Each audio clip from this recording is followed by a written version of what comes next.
Assalamualaikum warahmatullahi wabarakatuh. Halo semuanya, perkenalkan nama saya Yola Nurrohmah dengan nomor induk mahasiswa 245116012. Pada kesempatan kali ini, saya akan mempresentasikan pembahasan soal-soal akuntansi keuangan untuk memenuhi tugas ujian akhir semester saya. Mari kita bedah satu persatu pembahasannya. Nah, kita mulai dari soal yang pertama mengenai investasi saham menggunakan kategori trending nih. Pada tanggal 1 Oktober 2024, PTMU kan membeli 100.000 lembar saham PTMC seharga 1.000 per lembar secara tunai. Karena metodenya adalah trending, biaya transaksi langsungnya itu sebesar 5 juta, diakui langsung sebagai beban periode berjalan. Nah, maka jurnal yang kita catat itu pada tanggal 1 Oktober 2024 itu di debitnya itu investasi saham PTMC dan beban transaksi investasi saham. Lalu di kreditnya ada kas. Nah, investasi saham PTMC itu sebesar 100 juta. 100 juta ini tuh dari 100 lembar saham dikali 1.000 per lembar secara tunai. Nah, jadi kan hasilnya itu 100 juta. Nah, investasi saham PTMC-nya itu sebesar 100 juta di debit dan beban transaksi investasi sahamnya itu kan tadi di soal dijelaskan bahwa 5 juta. Nah, lalu di kreditnya adalah kas. Kas itu 105 juta dari investasi saham 100 juta sama beban transaksi investasi saham sebesar 5 juta. Jadi di kreditnya itu kas sebesar 105 juta. Nah, selanjutnya per 31 Desember 2024 harga pasar saham naik menjadi 1.300 per lembar. Berarti nilai wajarnya sekarang itu menjadi 130 juta. Nah, ada nih selisih kenaikan sebesar 30 juta dari nilai perolehan awal. Maka jurnal penyesuaian yang kita harus buat ini adalah di debitnya itu aset keuangan diukur pada nilai wajar itu sebesar 30 juta. Lalu di kreditnya itu keuntungan belum terrealisasi atau laba rugi sebesar 30 juta. Memasuki tahun 2025 nih, pada bulan Mei 2025 ini kan PTMC membagikan dividen karena kepemilikan saham PTMU adalah 10%. Maka PTMU berhak menerima pendapatan dividen ini tuh sebesar 10% dikali 200 juta, yaitu 20 juta kan. Nah, jurnalnya itu di debitnya itu kas sebesar 20 juta dan di kreditnya itu pendapatan dividen sebesar 20 juta. Itu tuh dari pendapatan dividen itu kan sebesar 10%, nah dikali 200 juta ya, jadi 20 juta. Lalu pada 1 Oktober nih 2025 PTMU tuh menjual 50 lembar sahamnya dengan harga 1.200 per lembar.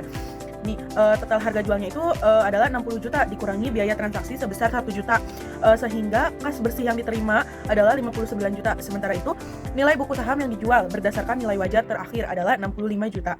Karena kas yang diterima lebih kecil dari nilai bukunya, maka si perusahaan mengalami kerugian penjualan sebesar 6 juta. Nah, jadi jurnal yang harus kita buat itu jurnal penjualannya, yaitu di debitnya itu kan kas sebesar 59. Lalu di debitnya lagi ada kerugian penjualan investasi sebesar 6 juta dan di kreditnya investasi saham 65 juta. Jadi kasnya itu kan sebesar 59 juta di debit dan kerugian penjualan investasi sebesar 6 juta di debit. Nah, nanti itu di kredit itu investasi saham itu jumlah dari 59 juta ditambah 6 juta jadi 65 juta. Pada akhir tahun 31 Desember 2025, sisa saham kita itu tinggal 50.000 lembar dengan harga pasar itu 1.000 per lembar. Sehingga nilai wajarnya menjadi 50 juta. Nilai buku terakhir dari sisa saham ini tuh adalah 65 juta kan, sehingga kita harus menyesuaikan penurunan nilai sebesar 15 juta. Maka si jurnal penyesuaiannya itu di debitnya itu kerugian belum terrealisasi atau laba rugi sebesar 15 juta dan di kreditnya itu investasi saham sebesar 15 juta. Di laporan keuangan investasi saham ini disajikan pada aset lancar sebesar 130 juta untuk tahun 2024 dan 50 juta untuk tahun 2025. Oke, sekarang kita beralih ke soal nomor 2 mengenai macam-macam pendapatan berdasarkan sifat operasional perusahaan. Pendapatan ini tuh dibagi menjadi dua kategori utama. Yang pertama itu pendapatan operasional dan pendapatan non-operasional. Nah, pendapatan operasional itu yang didapat langsung dari aktivitas bisnis untuk perusahaannya. Contohnya itu pendapatan penjualan untuk perusahaan dagang dengan jurnal kreditnya itu seperti di debitnya itu piutang dagang dan di kreditnya itu pendapatan penjualan. Ada juga pendapatan jasa dengan jurnalnya yaitu debitnya itu di kas dan kreditnya itu pendapatan jasa. Nah, untuk pendapatan operasional ini pun ada pendapatan penjualan. Nah, di debitnya itu piutang dagang dan di kreditnya itu pendapatan penjualan untuk kalau misalnya kita ngutang dulu gitu. Nah, adapun kalau misalnya kita ini dibayar secara tunai yaitu debitnya itu kas dan di kreditnya itu pendapatan jasa. Nah, lalu ada pendapatan non-operasional, yaitu pendapatan dari luar aktivitas utama bisnis. Contohnya itu pendapatan bunga bank dengan jurnalnya itu seperti di debitnya itu kas atau piutang bunga dan di kreditnya itu pendapatan bunga serta adapun untuk pendapatan sewa nih, pendapatan sewa aset tetap dengan jurnalnya itu seperti debitnya itu di kas dan kreditnya itu pendapatan sewa.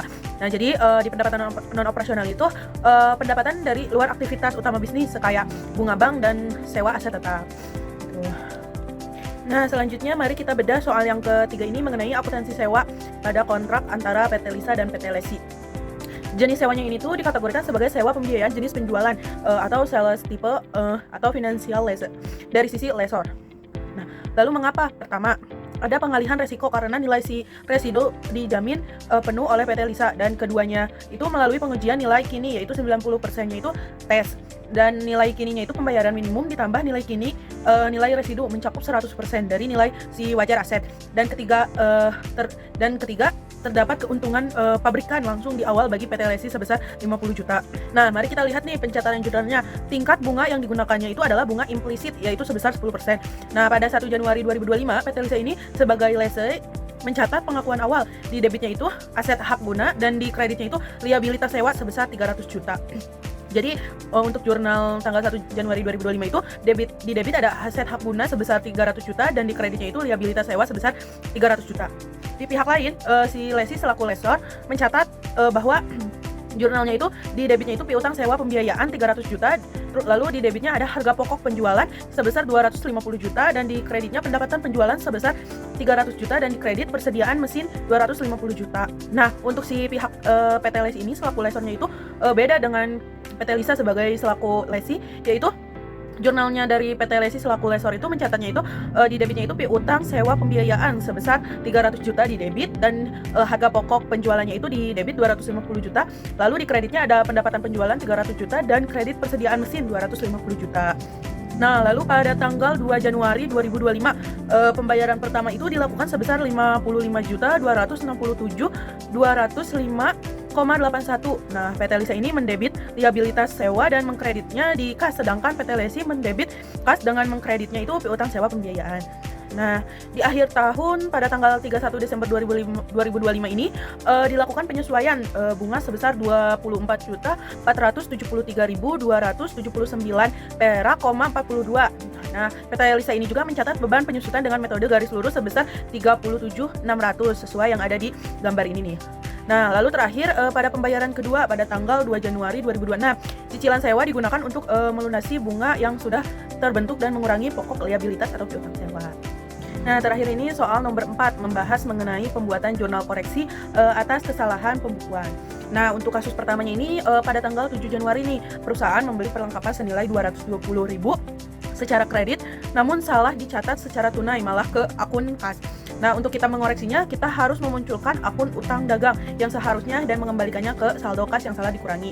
Maka si jurnal koreksinya itu adalah di debitnya itu kas dan di kreditnya itu utang dagang sebesar 220.000. Nah, kasus keduanya itu pada tanggal 4 Januari pembayaran beban iklan sebesar 172.000 dicatat terlalu rendah, yaitu hanya sebesar 135.000 pada kekurangan catat sebesar 37. Maka kita harusnya itu di jurnalnya itu mengkoreksinya itu cukup menambahkan nilai tersebut dengan di debitnya itu beban iklan dan di kreditnya kas sebesar 30 juta. Kan kita tuh awalnya itu jurnalnya itu kan beban iklan ya sebesar 172.